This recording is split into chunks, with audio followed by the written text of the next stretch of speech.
Assalamualaikum warahmatullahi wabarakatuh. Perkenalkan, nama saya Fitriani. Saya dari kelompok 1. Ingin sedikit menjelaskan tentang sejarah bimbingan dan konseling pertama kali. Jadi, bimbingan dan konseling ini berawal dari Amerika Serikat yang ditemukan oleh Van Parsons pada tahun 1908. Pada tahun tersebut, dia mendirikan sebuah grup badan bimbingan yang disebut dengan Vocational Bureau di Boston. Kemudian diubah menjadi Vocational Guidance Bureau pada tahun 1951 atau Guidance Movement Francophonie yang berupaya untuk memberikan bimbingan vokasional sehingga veteran-veteran tersebut tetap dapat berkarya sesuai kondisi mereka. Selanjutnya, gerakan ini berkembang tidak semata pada bimbingan vokasional, tetapi meluas pada bidang-bidang lain yang akhirnya masuk ke dalam bidang pendidikan formal. Dalam pendidikan formal tersebut dimasukkan sebagai upaya untuk membantu siswa dalam mencapai titik optimal perkembangan mereka. Pencapaian itu dilakukan oleh petugas yang dikenal dengan sebutan guru pembimbing atau guru BK, bimbingan dan konseling. Kemudian sejarah bimbingan konseling di Indonesia dimulai di sekolah dengan inisiatif dari pemerintah pada tahun 1960. Kemudian pada tahun 1964 IKIP atau IKIP yang ada di Bandung sekarang menjadi UNIF atau Pendidikan Indonesia membuka jurusan bimbingan dan penyuluhan. Kemudian pada tahun 1970-an di Depdikbud menyusun program pembimbingan dan penyuluhan untuk diterapkan di sekolah menengah atas secara formal atau BK diperlakukan secara kurikulum 1975. Pada tahun 1975 berdiri Ikatan Petugas Bimbingan Indonesia atau IPBI. Kurikulum 1984 telah memberikan bimbingan karir di dalamnya. Keberadaan bimbingan dan penyuluhan secara legal formal mulai pada tahun 1989.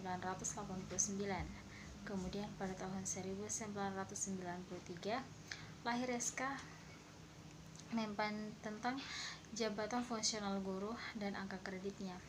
Dalam pasal 3 dijelaskan bahwa tugas pokok guru adalah melaksanakan, mengevaluasi dan menganalisis hasil serta menindaklanjuti program bimbingan.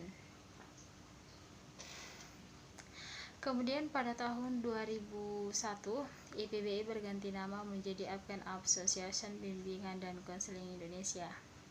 Mungkin sekian dari saya. Lebih dan kurangnya mohon maaf. Kalau mau fiqhul mutarik.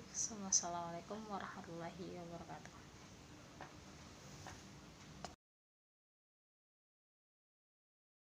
Assalamualaikum warahmatullahi wabarakatuh. Saya atas nama Hasniati dari kelompok 1 akan menjelaskan materi mengenai tujuan bimbingan dan konseling.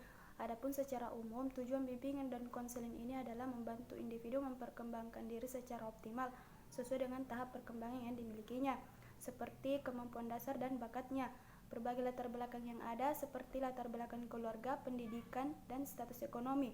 Nah, di sini ada dua tujuan bimbingan dan konseling, yaitu tujuan umum dan tujuan khusus, di mana tujuan umum ini adalah seperti tujuan pendidikan sebagaimana yang dinyatakan dalam Undang-Undang Sistem Pendidikan Nasional tahun 1989, yaitu terwujudnya manusia Indonesia seutuhnya yang cerdas, yang berminat dan bertakwa kepada Tuhan Yang Maha Esa, berbudi pekerti luhur, memiliki pengetahuan dan keterampilan, kesehatan jasmani dan rasa tanggung jawab atas kemasyarakatan dan kebangsaan. Adapun tujuan khususnya yaitu membantu siswa agar dapat mencapai tujuan-tujuan perkembangan yang meliputi aspek-aspek pribadi, sosial, belajar dan karir. Nah, itulah tadi beberapa tujuan bimbingan dan konseling yang dapat saya sampaikan. Kurang dan lebihnya mohon dimaafkan. Wassalamualaikum warahmatullahi wabarakatuh.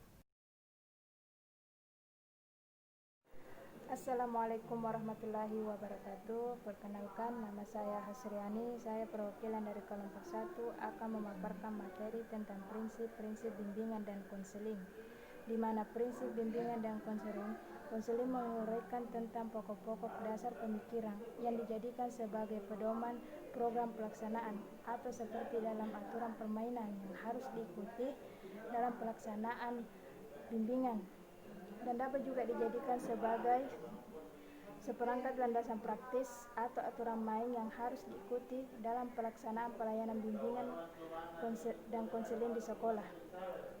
Dan dapat disimpulkan bahwa prinsip-prinsip bimbingan dan konseling merupakan pemaduan dari hasil-hasil teori dan praktek yang dirumuskan dan dijadikan pedoman sebagai dasar penyelenggaraan pelayanan.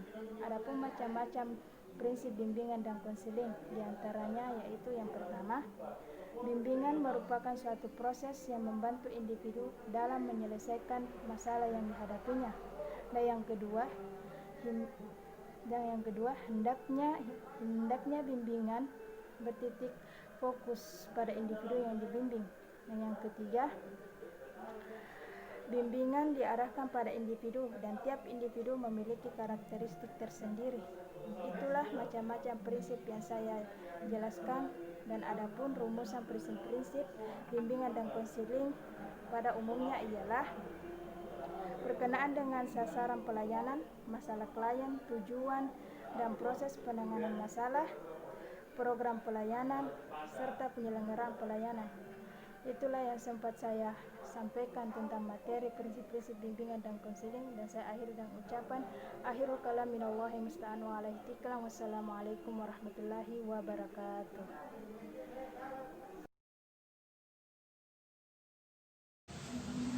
Saya akan menjelaskan tentang asas-asas bimbingan dan konseling, yaitu yang pertama, asas kerahasiaan, yaitu asas yang menuntut dirahasiakannya segenap data dan keterangan peserta didik yang menjadi sasaran layanan.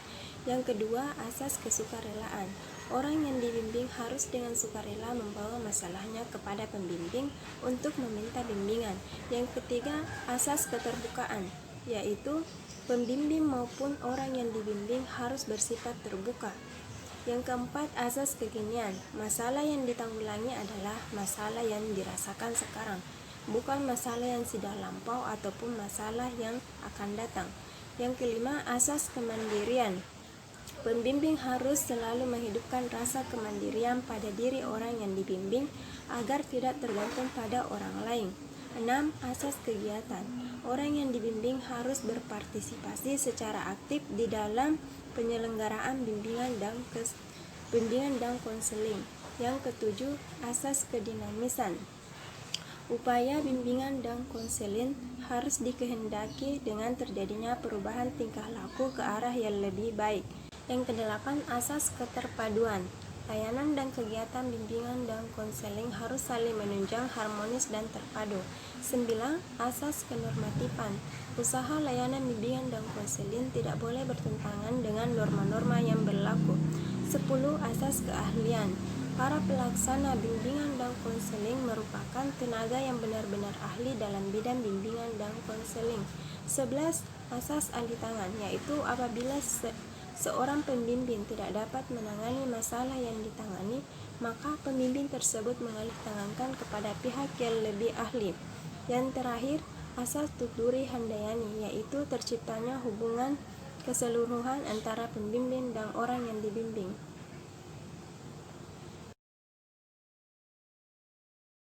Warahmatullahi wabarakatuh. Perkenalkan, nama saya Nur Syamsiasis dari kelompok 1. Di sini saya akan menjelaskan tentang kode etik bimbingan dan konseling.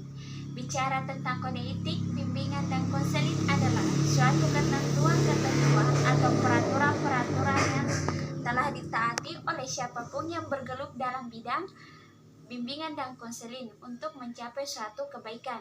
Nah, bicara tentang kode etik dalam satu jabatan ini merupakan suatu hal yang tidak baru atau suatu hal yang tidak asing, karena setiap jabatan-jabatan pasti memiliki kode etik tersendiri, walaupun kode etik ini tidak diadakan secara formal. Nah, kode etik dalam bimbingan dan konseling yang dimaksudkan di sini agar bimbingan dan konseling tetap dalam keadaan baik-baik saja, serta diharapkan semakin lebih baik. Lebih-lebih di Indonesia, di mana bimbingan dan konseling ini masih relatif baru. Kode etik ini memiliki ketentuan-ketentuan yang tidak boleh dilanggar atau diabaikan tanpa membawa suatu kaibat yang menyenangkan. Nah, itulah yang mungkin saya sempat jelaskan. Lebih dan kurangnya mohon dimaafkan. Wallahu muwaffiq ila aqwamit thoriq. Assalamualaikum warahmatullahi wabarakatuh.